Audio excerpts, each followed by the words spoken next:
ఒకరిని ఏడిపించడం కాదు. ఒక పాత్రలోకి వెళ్తున్నాం మనం. ఆ పాత్రలో ఒక ఆత్మల్లోకి వెళ్తున్నాం. ఆ పాత్ర యొక్క లోతులు మనకు తెలియవు.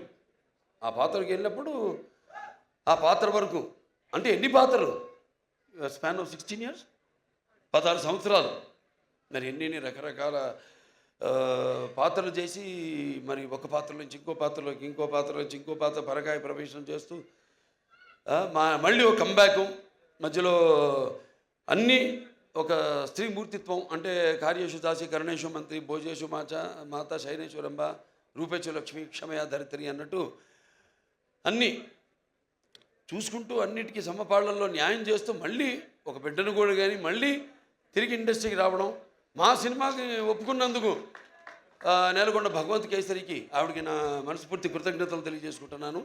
ఎందుకంటే జనరల్గా ఒక స్టాంప్ పడిపోతుంది అంటారు, అదొక నానుడి.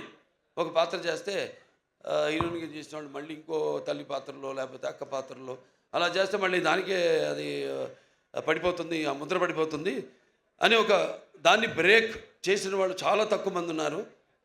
చాలా వేళ్లలో లెక్క పెట్టి చెప్పచ్చు ఎంతమంది ఉన్నారు. వాళ్ళల్లో ఈ కాజల్ అగర్వాల్ గారు ఒకరు. Hats off to you for all the energy. And ఇప్పుడే కాదు, నేను మొదటి నుంచి కూడా ఆవిడ సినిమాలు చూస్తున్నాను. చేయని ఉండేది మంచి ఎనర్జెటిక్ ఆర్టిస్టు. బట్ ఎటువంటి కాంబినేషన్ పడాలి ఏంటి అన్నది మరి ఆవిడ ఎందుకో మా కాంబినేషన్ అప్పుడు కుదరలేదు.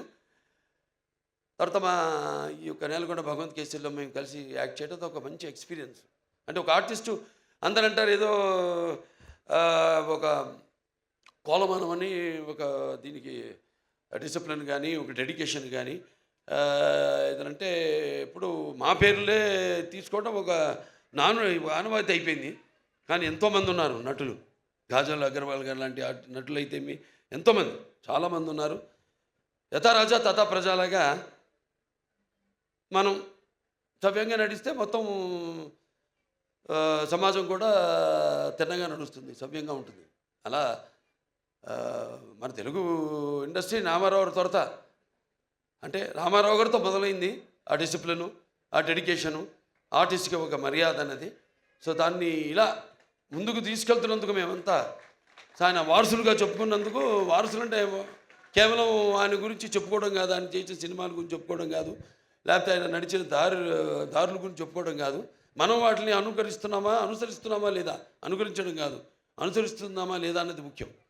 సో అటువంటిది ఆయన వారసులుగా అందరం తెలుగు చలనచిత్ర రంగం ఇలా ముందుకు దూసుకుపోతున్నందుకు చెప్పాను ఇందాక, మన భారతదేశ చలనచిత్ర రంగంలోనే ఇవాళ మనం మొదటి స్థానంలో ఉన్నాం తెలుగు చలనచిత్ర పరిశ్రమ అనేది.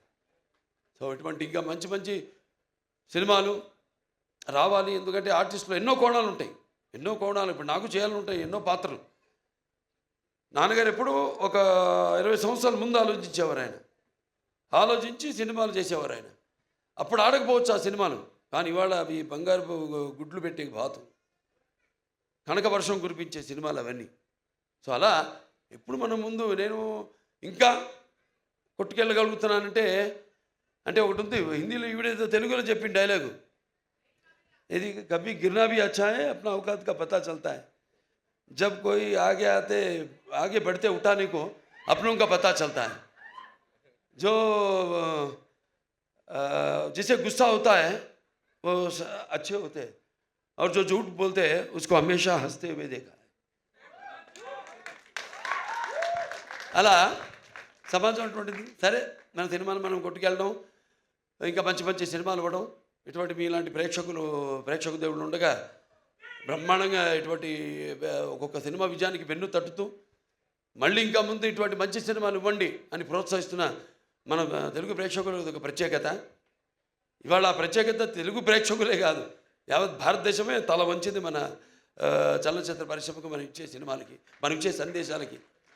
సో మరొకసారి ఈ యొక్క హోరం మార్ట్స్ నిర్మాతలు మన బాబీ టిక్కా గారికి, అలాగే శ్రీనివాస్ గారికి, అలాగే శశి కిరణ్ టిక్కా గారికి, అందరికీ మొత్తం యూనిట్ సభ్యులందరూ కూడా నా ఆ, అభినందనలు తెలియజేసుకుంటున్నాను. సినిమా రేపు చూస్తారు మీరు తప్పకుండా. నేను చెప్పాను అంత పంపిణీదారులుగా, నిర్మాతలుగా, ఒక దర్శకుడిగా ఆయన కానీ ఇవన్నీ కలబోసి రంగరించి ఈ సినిమాని మీకు ఇస్తున్నారు. తప్పకుండా డెఫినెట్గా బాగుంటుంది ఈ సినిమా. జూన్ 7న విడుదలవుతుంది ఈ సినిమా. చూడండి, అందరూ చూడండి తప్పకుండా.